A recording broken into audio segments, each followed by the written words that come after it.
بالله السميع من الشيطان الرجيم بسم الله الرحمن الرحيم السلام عليكم ورحمة الله وبركاته. wannan tunatarwa ne ga 'yan uwa akan muhimmancin mutunta gawa, karrama gawa, suturta gawa da kuma nuna mata kulawa yadda shari'a ta karantar, da kuma nisantar walakanta gawa da kuma bayyana tsaraicin gawa da rashin suturta gawa. Ina mai farawa da cewa Allah subhanahu wa ta'ala ya bamu dacewa a wannan shekara, sabuwar shekara hijiriya ta 1442, wannan kwanaki na al-Muharram da ake azumin nafila da yawa ciki. Allah ya bamu ikon dacewa azumin tasu'a da ashura. Allah ta'ala ya bamu ikon dacewa ya kankare mana sulbanmu na shekara guda akan dalili kamar da ya tabbata a sunna. Abin da ya ja hankali na yin wannan nasiha shine abubuwa da na ga muke aikatawa na kurakurai wajen mu'amala da gawa. Yau za a yi hatsari, an yi accident, maimakon mu damu da kokarin kubutar da wanda suke da sauran rai mu kai su zuwa ga asibiti ko waɗanda suka rasu, mu yi gaggawan ba su sutura, mu fito da gawawwakin su mu taimaka a suturce. Sai ga a daidai lokacin mutane suna ɗaukar hoto suna watsawa a duniya. Daga an yi accident kuwa yana sha'awar ya ɗauki hoto a ce a bakinsa aka fara ji ko a wurinsa aka fara gani.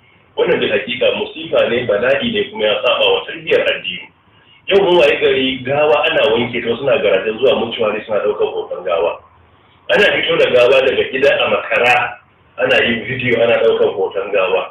Liman ya tsaya yana sallah, za a ga ana selfie, ana ɗaukar hoton mutum kansa da liman da gawa. A makabarta yau ana binne mutum a kabari, ana iya ɗaukar hoton gawa, ana recording. Fa inna lillahi wa inna ilaihi raji'un. Mutuwa wa'azi ne. Ya dace mun girgiza da ita, mu san tana zuwa gare mu suturta wanda suka rasu, ba mu walakanta su ba. Idan muka duba a Qur'ani da Sunna, Allah ta'ala ya nuna mana daraja da matsayi da muhimmancin mutunta dan adam da karrama shi da suturta shi. Min babil misal, Allah ta'ala ya ce wa laqad karramna bani adama wa hamalnakum fil barri wal bahr wa razaqnahum min at-tayyibat wa faddalnahum ala kathirin mimman khalaqna tafdila.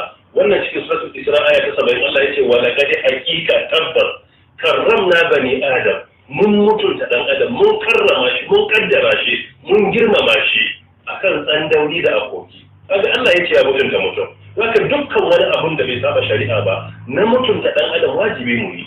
Suturta gawa mutuntawa ne, kamar yadda bayyana tsaraicin gawa ko tona asirinta kishiyar haka ne. Mutum ya sanya kaya na kamala ko mace ta rufe jikinta suturtawa ne, mutunci ne. Mace ta bayyana tsaraici walakanci ne. So da Allah ya ce ya karrama dan adam, dole mu sani cewa suturta gawa ko da tana cikin littafa ne, mu rage watsa hoton in ba inda ya zama dole ba, abu ne mai muhimmanci. Ya tabbata a sunna, fiye halitta tsira da abinci tabbata a gare shi ya karantar da mu cewa karya walakantar da gawa ko tozarta ta na macaccen mutum zunubinsa kamar na rayayye ne. Ku duba hadisin kasur azubin mayyit ka kasuriki hayyan, hadisi ne na Abu Dawud na 2792.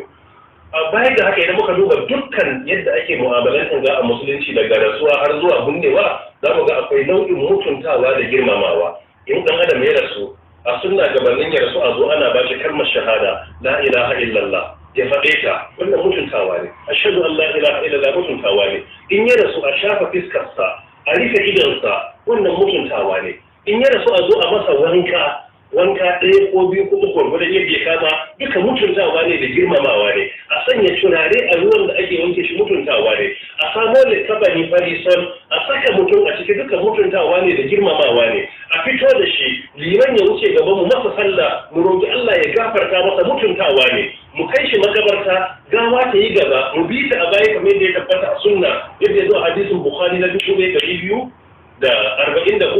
game da wani zama ta fatwa a mu raka shi makabarta, mutuntawa ne. Idan aka zo wucewa da gawa, ya tabbata a sunna fiye ya halitta yana zaune, za a wuce da gawa sai tashi ya tsaya, san da gawar ta wuce da dawo ya zauna, wannan kan mutunta gawa yake sallallahu alaihi wasallam. Mu bi a cikin nutsuwa, kuma in za a kai gamu duka cikin ahkamul jana'iz wa bid'a na Sheikh Muhammad Nasir rahimahullah. Haka ba ba kai nisa ba, mu je da kafa mu dauki makara din mu kai gawa, duka wannan mutuntawa ne. Muna sacrifice lokacin mu da komai dan dan mu da ya rasu. Mu je makabarta a tona rami a hunne shi, gwargwaron da sunna ta ce duka mutuntawa ne. Mu kammala gabanin mu watsa, kowa ya koma ke shi kadai daga hannu ya kalli alkibla ya masa addu'a, mutuntawa ne.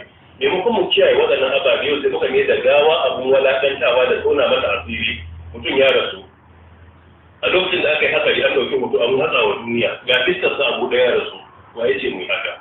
Ina mutunta gawa, ina wa'asuwa da mutuwa da aka ce ta mana wa'azi, ina tuna ranar kiyamar